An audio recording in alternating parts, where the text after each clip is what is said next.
Subscribe कीजिए TNT Hindi take channel को और बेल के आइकन को दबाइए टेक्नीशियन एंड टेक्नोलॉजी से रिलेटेड लेटेस्ट वीडियोस सबसे पहले देखने के लिए।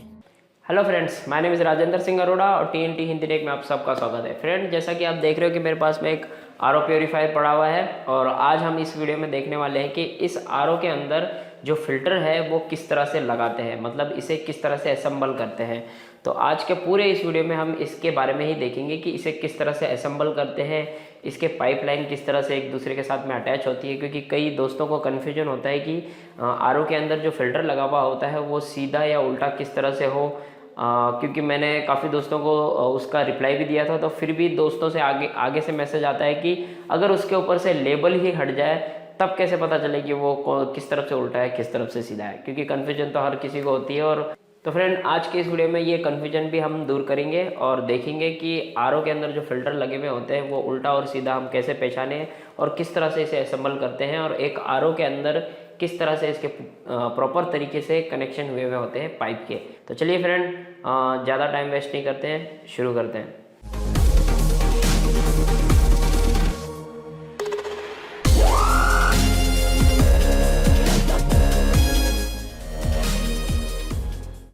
तो फ्रेंड, हम हमारे इस टेबल पे आ चुके हैं और ये हमारा जो आरओ प्योरीफायर है ये ऊपर का सेक्शन है और यहीं पे सारे फिल्टर लगे हुए होते हैं, जैसा कि आपने इससे पहले वीडियो में भी देखा होगा। तो मैं इसे पहले इसके साइड के स्क्रू खोल लेता हूँ और फिर हम इसे असेंबल करेंगे।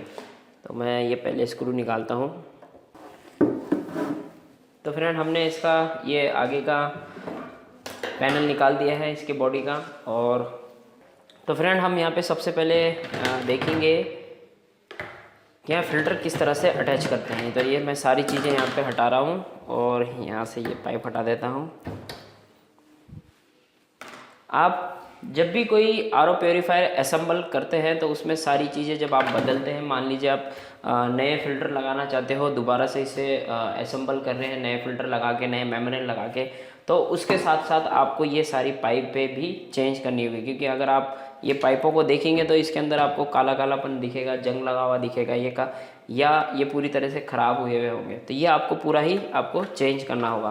तो ये मैं आपको यही कहूँगा कि ये सारे पाइपलाइन जो है नए लगाएं, वो ज़्यादा बेटर होगा। तो नई पाइपलाइन,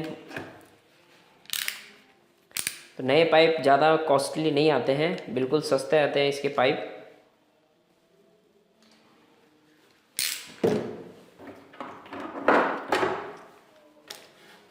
तो ये देखिए मेरे पास में ये पाइप है और आज हम इस पाइप को नए नए उसी साइज़ के हिसाब से काट के लगाएंगे। तो मैं यहाँ पे इसे इस साइज़ का काट लेता हूँ। और याद रहे दोस्तों कि इसे कटर से काटें, क्योंकि अगर आप इस तरह के प्लायर से काटेंगे तो आगे से मुंह इसका ख़राब हो जाएगा। तो इस तरह के कटर से काटें, बिल्कुल स्मूथली कटेगा, क्योंकि ये पाइप बिल्कुल हार्ड नहीं होता है। अब आप एफआर जब लगाएंगे तो उसके अंदर जो इस तरह का जो एरो बना हुआ आपको दिखेगा, इस तरह का आपको इसमें एरो बना हुआ दिखेगा, इसका मतलब ये है कि इधर से ये ड्रेन होगा, इधर से आपको इनलेट देना, इधर आउटलेट।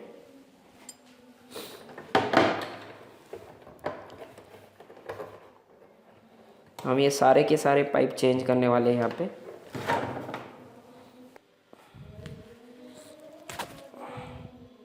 ये देखिए कितने बुरी तरह से ये ख़राब हो चुके हैं।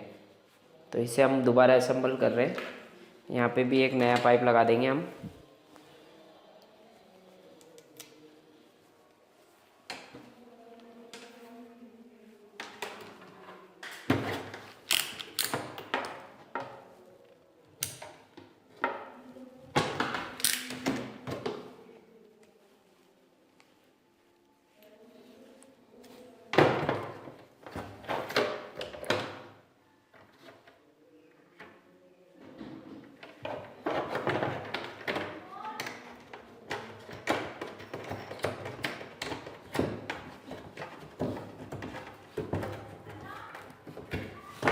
ये हमने यहाँ पे इसे लगा दिया।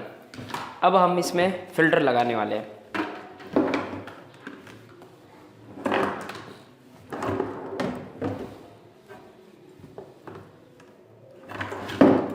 तो फ्रेंड, सबसे पहले हम लगाने वाले हैं बूस्टर पंप।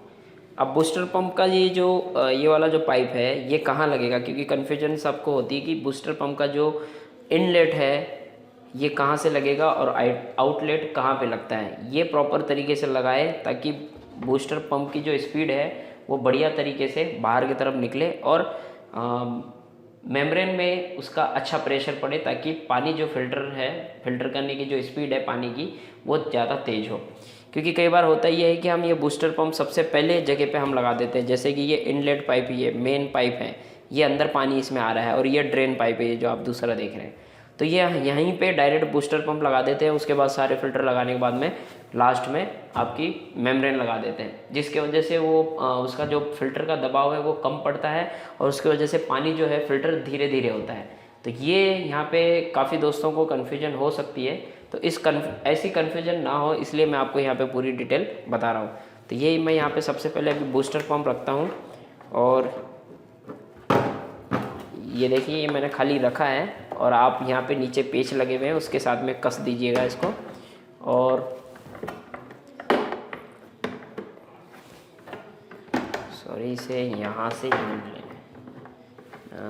थोड़ा लंबा रह गया ये पाइप, चलिए कोई बात नहीं। और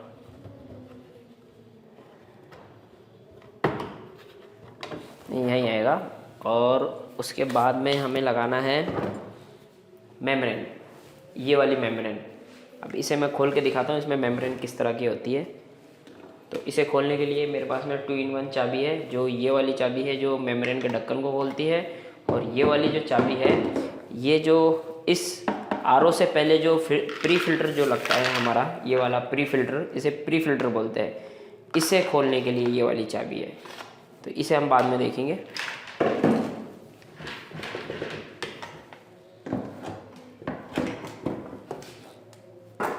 तो ये देखिए ये यहाँ पे यूँ फंसा के इसे यूँ खोल रहा होता है, ये खुल गया। तो मैंने पहले ढीला कर रखा था।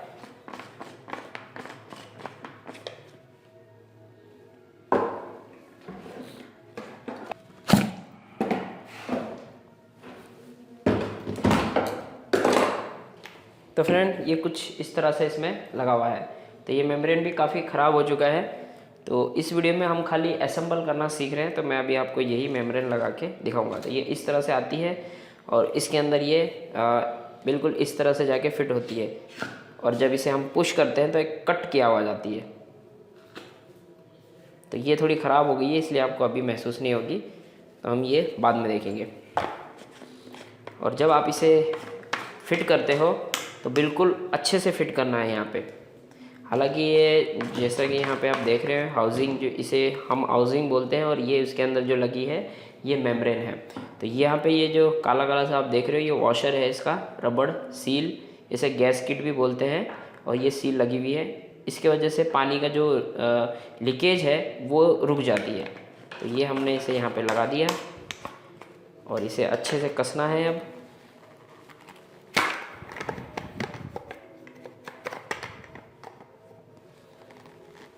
और उसके बाद में इसे हमें यहाँ पे लगाना है।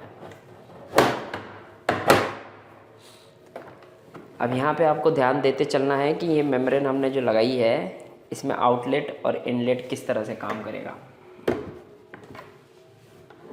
तो यहाँ पे ये जो आप देख रहे हैं ये वाला जो पाइप होता है ये ड्रेन का होता है। तो हम यहाँ पे ये ड्रेन लगा देंगे इसकी, ये सीधा ड्रेन हो जाएगा बाहर निकल के। इसे हम थोड़ा घुमा लेते ताकि ये पाइप जो है इधर नीचे चला जाए।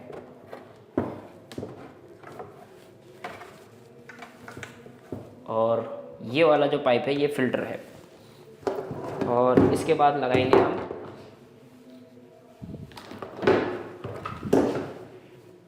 कार्बन। इसमें याद रहे कि जो भी आप आरओ प्योरीफायर देखेंगे उसमें 2 कार्बन और 1 सेंटीमेट, पहले एक आता था पोस्ट कार्बन और एक आता था कार्बन और एक आता था सेंटीमेट फिल्टर। तो ये 3 फिल्टर आते थे पहले, और अब जो आते हैं सीधे सेंटीमेट फिल्टर और 2 कार्बन, सिर्फ 2 कार्बन लगे हुए होते हैं।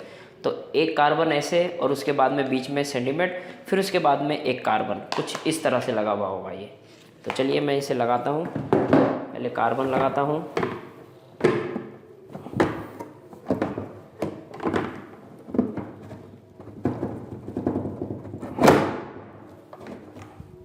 ये लगा दिया। और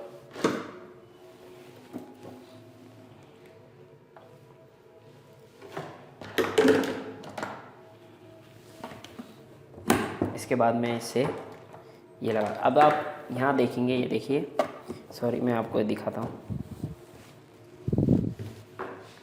ये जो फ़िल्टर है इसमें ये एरो यूँ दे रखा है इस तरफ का, मतलब ये इधर से इनलेट है और इधर से आउटलेट।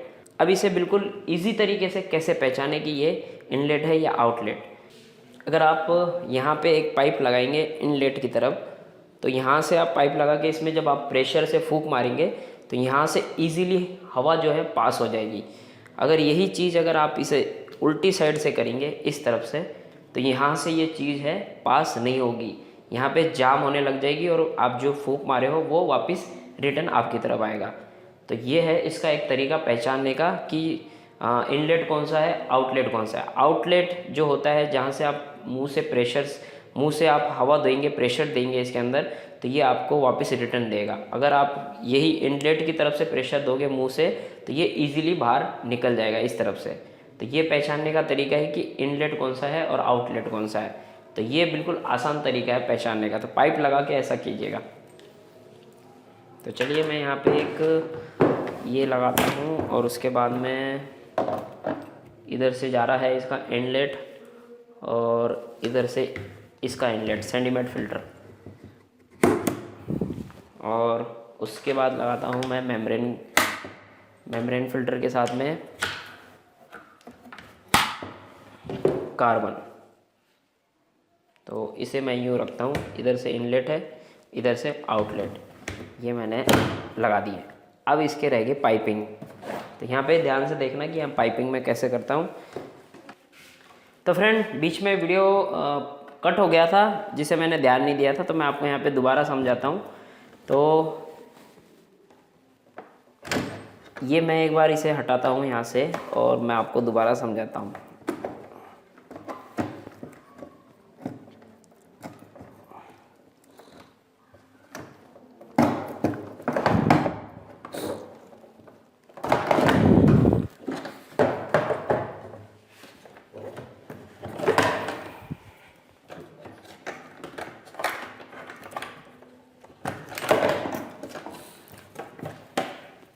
तो फ्रेंड जैसा कि आप देख रहे हैं यहाँ पे मैंने फ़िल्टर लगा दिए थे और यहाँ पे मैंने ये बूस्टर पंप लगाया, अभी इसे मैंने कनेक्ट नहीं किया।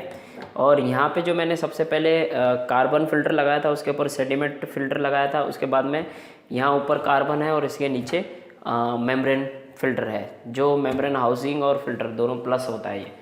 तो इसके अंदर जो मैंने कनेक्शन किया था, जैसे कि इस सेडिमेंट फ़िल्टर के नीचे जो मैंने लगाया था कार्बन फ़िल्टर, उसका इन इधर से है और आउट इधर से है, और सेडिमेंट फ़िल्टर का इन इधर से है और आउट इधर से है।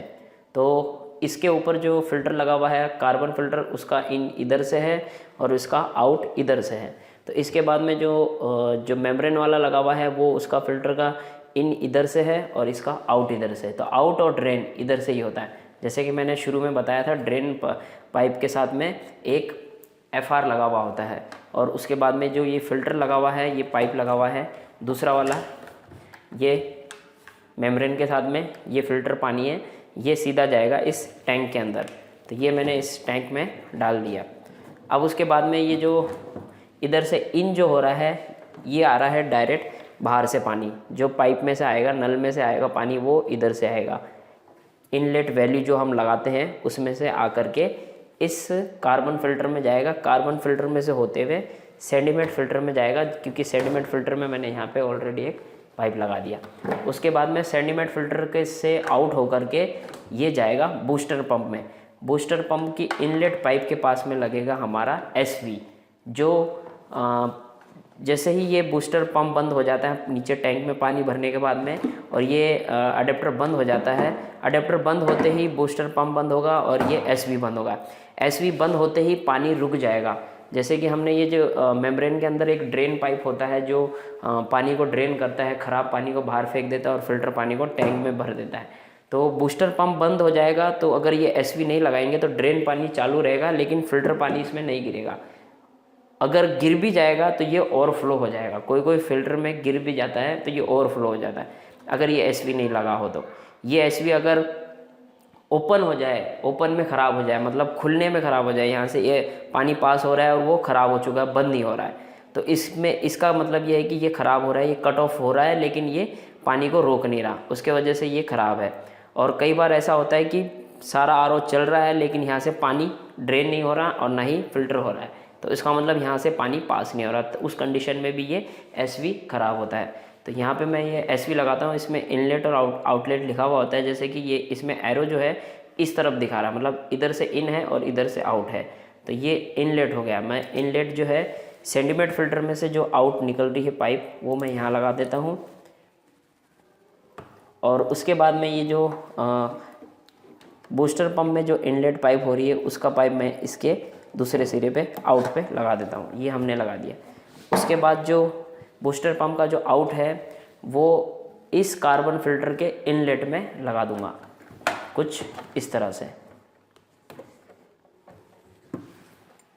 और उसके बाद जो ये इनलेट है यहाँ से आउट होकर के बूस्टर पंप के थ्रू प्रेशर बनेगा और इसमें फिल्टर होकर के इस मेम्ब्रेन में जाएगा। मेम्ब्रेन से एक पाइप जो है यहाँ से निकलता हुआ ड्रेन में जाएगा, जो नीचे का पाइप है वो ड्रेन है और ऊपर का पाइप जो है इनलेट है। तो ये चीज़ आपको खोल के देखनी है, इनलेट कौन सा है, आउटलेट कौन सा है। तो ये इनलेट हो गया और ये जो फिल्टर पानी जो है वो इस पाइप से होकर के इस टंकी में यहाँ पे चला जाएगा। ये हो गया हमारा पूरा तैयार। अब इसमें जो कनेक्शन हमने किए हैं बूस्टर पंप और SV के, दोनों के साथ में कनेक्शन किए। देखिए इसमें जो काली वायर के ऊपर वाइट पट्टी बनी हुई होती है वो प्लस वाली वायर होती है, और जिसके ऊपर पूरी वायर काली है मतलब वो माइनस है, मतलब प्लस और माइनस। ये DC अडेप्टर है, ये 24 वाट का DC अडेप्टर है, 2.5 एम्पियर है इसका। तो इससे पहले वीडियो में भी मैंने आपको बताया था इसके बारे में। अब हम करने वाले हैं ये है कि ये स्विच बाकी रह गया, इसके अंदर ये जो स्विच है ये कट ऑफ करेगा। इस अडेप्टर को भी बंद करना चाहिए और ये पूरे सिस्टम को। अडेप्टर बंद हो जाएगा तो ये ऑटोमेटिक बूस्टर पंप और SV बंद होगा। तो इसके लिए हम करने वाले हैं कि यहाँ से मैंने ये एक वायर काटी है, इसी के साथ में जो पिन लग रही थी ये वाली, इसके साथ में मैंने ये वायर काटी है। इसमें 2 वायर है, न्यूट्रल और फेस के लिए, तो मैंने फेस की वायर काट दी है और इसे मैं अब छील लेता हूँ यहाँ पे इस तरह से।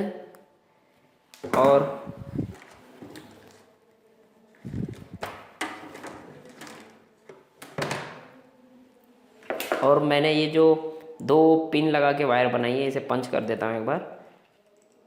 और देखिए कुछ इस तरह से मैंने ये पिन लगा के बनाई है और इतना सा टुकड़ा है ये दोनों ही वायर मैं इस स्विच के प्लग में लगाऊंगा।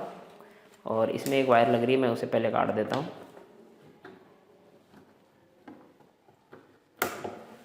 ये देखिए मैंने काट दिया और ये सीधे सीधे इस पिन में इस तरह से कनेक्ट कर दूंगा, ये इस तरह से।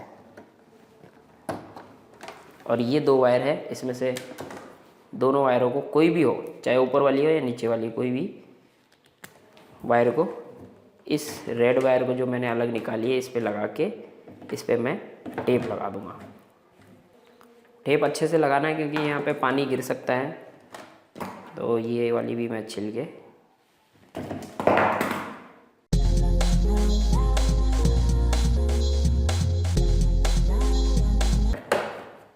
तो ये हमारा तैयार हो चुका है।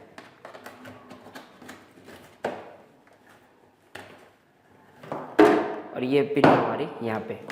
तो देखिए फ्रेंड, इस तरह से हमने इसमें कनेक्शन किया है। ध्यान रखिए इनलेट और आउटलेट, जैसा कि मैंने बताया है कि ये एक फ़िल्टर लीजिए। आपको अगर उसमें समझ में नहीं आ रहा,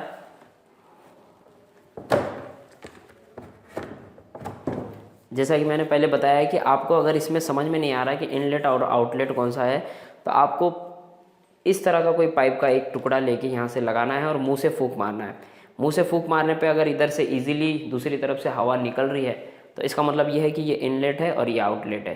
अगर वहाँ से आप ज़ोर से फूंक मार रहे हो और वो हवा नहीं निकल रही, वापस रिटर्न आपकी तरफ आ रही है, तो इसका मतलब ये है कि ये आपका आउटलेट है और ये वाला आपका इनलेट है। तो यहाँ पे एरो दे रखा है, एरो इस तरफ है, इसका मतलब ये इन और ये आउट। तो पानी कुछ इस तरह से फ्लो होगा। तो ये हमने यहाँ पे इसे हमने असेंबल कर लिया है। हाँ सॉरी, ये मैंने गलत लगा दिया।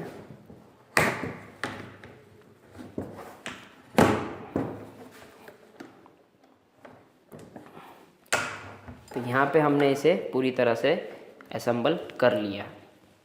तो ये असेंबल हो चुका है, रेडी हो चुका है। अब इसे इंस्टॉल करना बाकी है।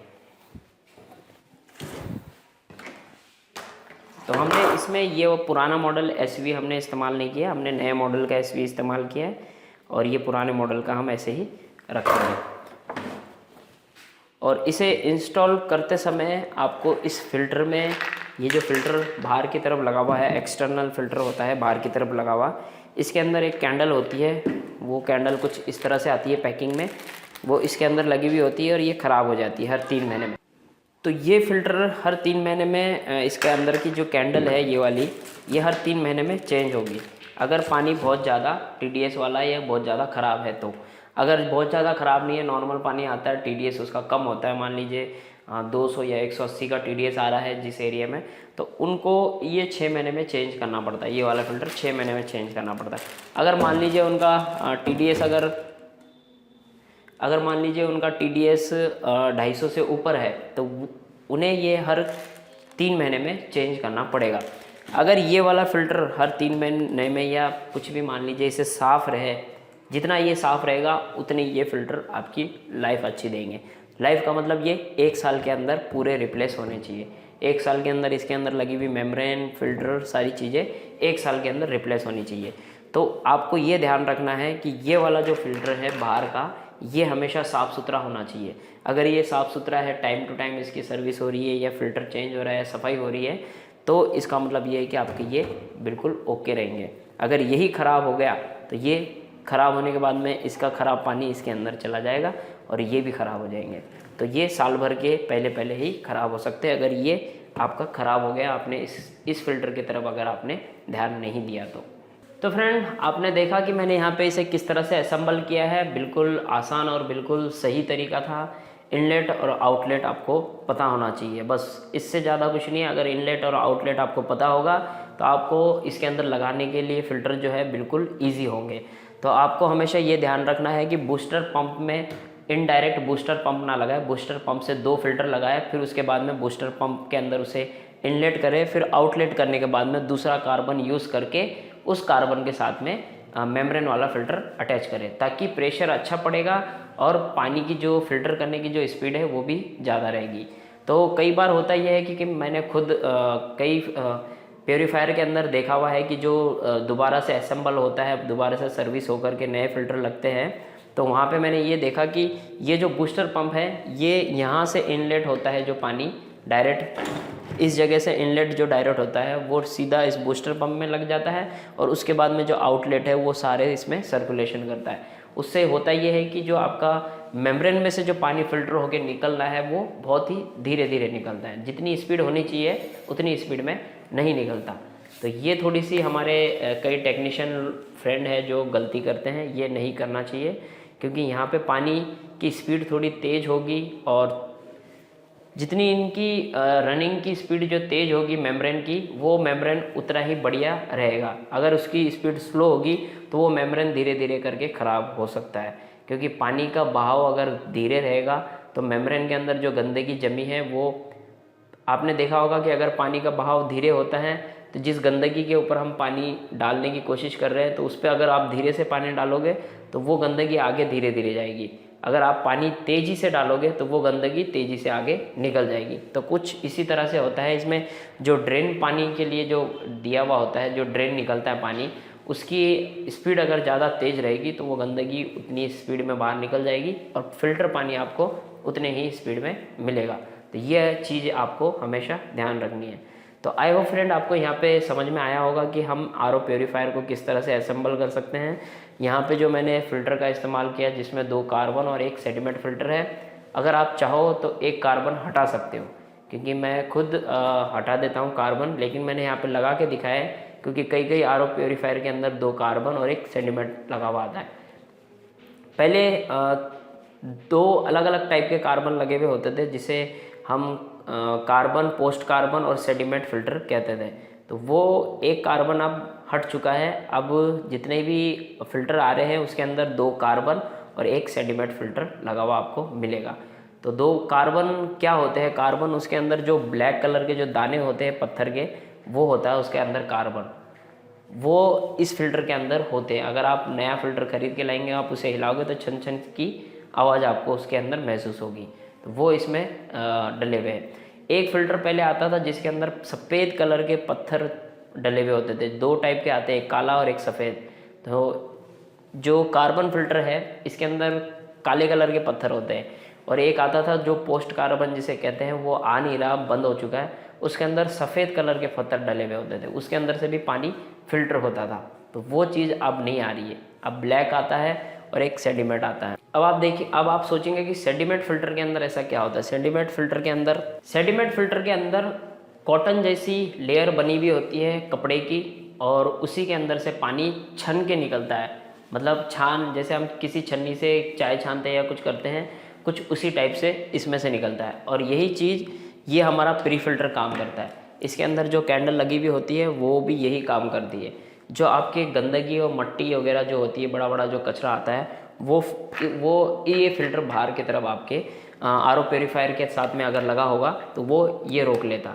अगर आप इसकी टाइम टू टाइम सफाई करेंगे तो आपको इसमें ख़राब होने में कोई दिक्कत नहीं आएगी। ये 1 साल तक बढ़िया कंडीशन में चलेगा। अगर इसकी आप सफाई नहीं करेंगे टाइम टू टाइम 3 महीने में या 6 महीने में, तो ये गंदगी इसके अंदर भर जाएगी, और इसके अंदर भरने के बाद में गंदगी इनके अंदर भर जाएगी, तो ये जल्दी ख़राब हो जाएंगे। तो आपको ये हर 3 महीने में साफ़ करने चाहिए, क्योंकि इसका कोई ज़्यादा कॉस्ट नहीं है साफ़ करने के लिए। अगर आप किसी भी आर ओ टेक्नीशियन को बुलाएंगे और उसे 200 से 250 रुपये दे देंगे तो ये बढ़िया तरीके से साफ़ हो जाएगा। तो मेरे टेक्नीशियन फ्रेंड जानते ही हैं कि इसका फ़िल्टर कितने का आता है, तो आप लोग भी किसी कस्टमर से 200 से 250 रुपये लेकर के इसे नया कैंडल इसमें लगा के इसे साफ़ कर सकते हैं।